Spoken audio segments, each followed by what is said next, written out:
झारखंड में भी हो रहा है, मुंबई में हो रहा है, चंडीगढ़ में भी बहुत रैली हुई है। तो ये ट्रेलर है, सरकार ना अच्छा रहेगा कि वो एक भयानक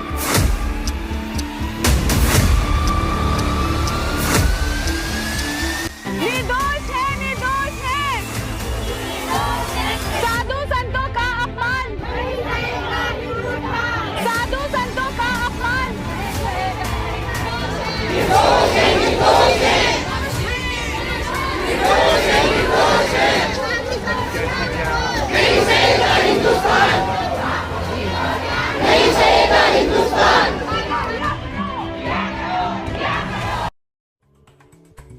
अन्याय के विनाश को, धर्म के प्रकाश को बापू की सेना चली, मेरे जोगी की सेना चली, हो मेरे साईं की सेना चली, मेरे बापू की सेना चली।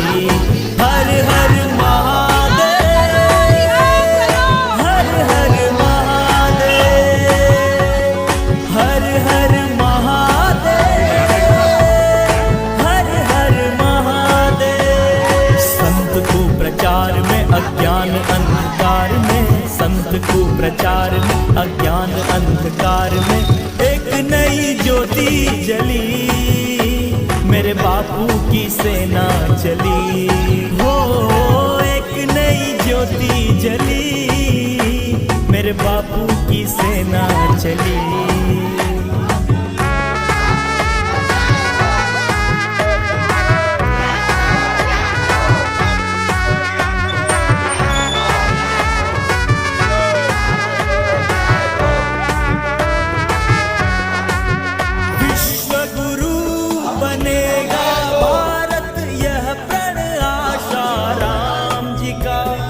जब तक कार्य न पूर्ण होगा, नाम नहीं विश्राम का, नाम नहीं विश्राम का।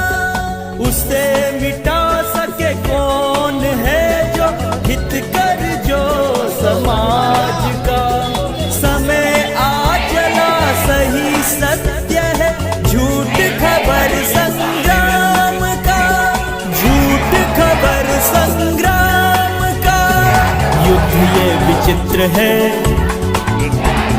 सत्य ही तो शस्त्र है।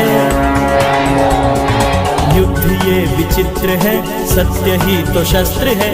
आज मनोकामना फली, मेरे बापू की सेना चली, हो मेरे जोगी की सेना चली, मेरे साईं की सेना चली। कि बापूजी की अब ऐसी अवस्था आ गई है जहाँ पर उनको 2 हार्ट अटैक आ गए और सरकार उनको बेल नहीं दे रही है, कोई पेरोल नहीं मिल रहा है। तो इतना अन्याय अब हम सहन नहीं कर सकते। हमें 11 साल 5 महीने हो गए हैं, अब चीज़ें बर्दाश्त के हमारी बाहर हो चुकी हैं। ठीक है, ये सरकार कहती है कि सबका साथ, सबका विश्वास, पर जो सबसे ज़्यादा अविश्वास करा है इस सरकार ने, वो बापूजी के भक्तों के साथ करा है। 11 साल 5 महीने कोई कम समय नहीं होता। हमारे बापूजी बहुत स्वस्थ हैं और आज उनकी ऐसी दशा कर दी है कि वो बार बार एम्स के चक्कर लगा रहे हैं, जबकि वो कह रहे हैं कि उन्हें आयुर्वेदिक उपाय चाहिए। तो या तो सरकार अपना आयुष मंत्रालय बंद कर दे, क्योंकि वो तो अड़ी हुई है कि नहीं एम्स में ही जाओ।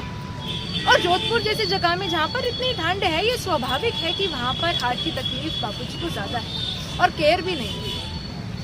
तो ह्यूमन राइट्स हर इंसान के होते हैं। हम अगर आरोपों को भी छोड़ दें तो ह्यूमन राइट्स की खातिर तो उनको बेल मिलनी चाहिए। हम तो अभी इस चीज़ पर भी नहीं आ रहे हैं कि ये षड्यंत्र हो रहा है, जो कि है ये षड्यंत्र। पर हमारी पहली मांग है कि आप उनका उपचार उनकी मर्जी से करने दो, उनको बेल दो। अभी तक हम इस चीज़ पर नहीं आए, फिर अब समय बहुत ज़्यादा हो गया है और अब हमें उनकी रिहाई चाहिए।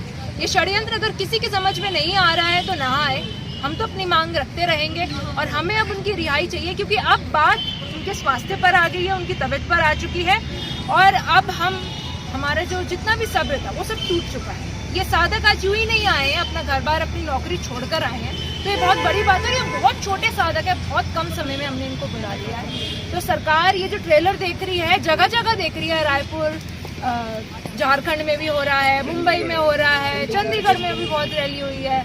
तो ये ट्रेलर है, सरकार ना अच्छा रहेगा कि वो एक भयानक पिक्चर ना देखे। तो कोई कहते हैं कि सरकार न्यायपालिका अलग अलग हैं, आप उनके पास जो अभी तो केस चल रहा है, ये हो गया है। हमें सुप्रीम कोर्ट से ये मांग है कि वो निष्पक्ष जांच शुरू करे, दोबारा केस रीओपन हो, इस षड्यंत्र का पता लगे। बापूजी की आज ऐसी हालत हो गई है, कितने सारे लोगों को बेल मिली है, बापूजी को बेल क्यों नहीं मिल रही है? हमने कितने सबूत रखे हैं कि पॉक्सो एक्ट जो लगा है 18 साल से ऊपर थी लड़की, 5 हम लोगों ने सबूत रखे, लेकिन नहीं देखा गया। क्यों नहीं देखा गया? बाकियों में तो देखा जाता है। कोई चारा घोटाला करता है, घोटाला करने का क्या मतलब होता है? किसी के पैसे मारता है, कोई जिसके पैसे मरे हैं वो आत्महत्या करता है, गरीब की बद्दुआएं लगती है।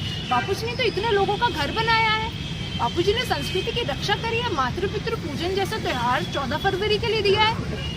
अगर आपकी मांग पूरी नहीं तो आगे क्या रणनीति रहेगी आपकी? आगे यही रणनीति है कि ये ट्रेलर है और बहुत भयानक पिक्चर को देखने वाले हैं आप, तो वो तैयार रहें। हम अपनी मांग उठाते रहेंगे, जैसा हमारे गुरुदेव बोलेंगे वैसा ही करेंगे हम लोग। अब चुनाव आना है, उसमें चुनाव में भी फर्क पड़ेगा? हमारे चुनाव से कोई मतलब नहीं है, चुनाव तो पिछले 2 बार भी आके जा चुके हैं। अब बापूजी की जो तबीयत है, बापूजी का स्वास्थ्य है, वो बहुत गंभीर हो चुका है, बहुत गंभीर है, इसलिए हम ये मांग कर रहे हैं। हमारा कोई राजनीति से कोई मतलब नहीं है। हमारे बापू आ रहे हैं।